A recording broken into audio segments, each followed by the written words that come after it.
সোদপুর পানিহাটি ফেরিঘাট। ঠিক আছে, আমি করে নিচ্ছি।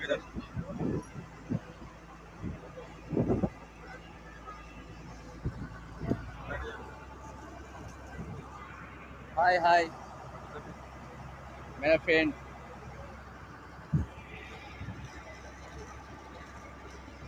তো দর্শক, দেখতেই পাচ্ছ এটা হচ্ছে সোদপুর পানিহাটি ফেরিঘাট।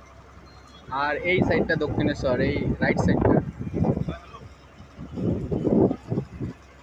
তো আমি 25 বছর আগে এখানে এসেছিলাম।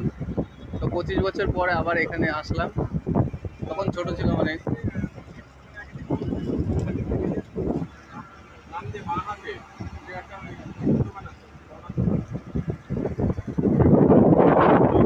আর এই সাইডটা বারো মন্দির ঘাট, ওই সাইডে এইদিকে বারো মন্দির ঘাট, আর এটা হচ্ছে পানিহাটি ফেরিঘাট।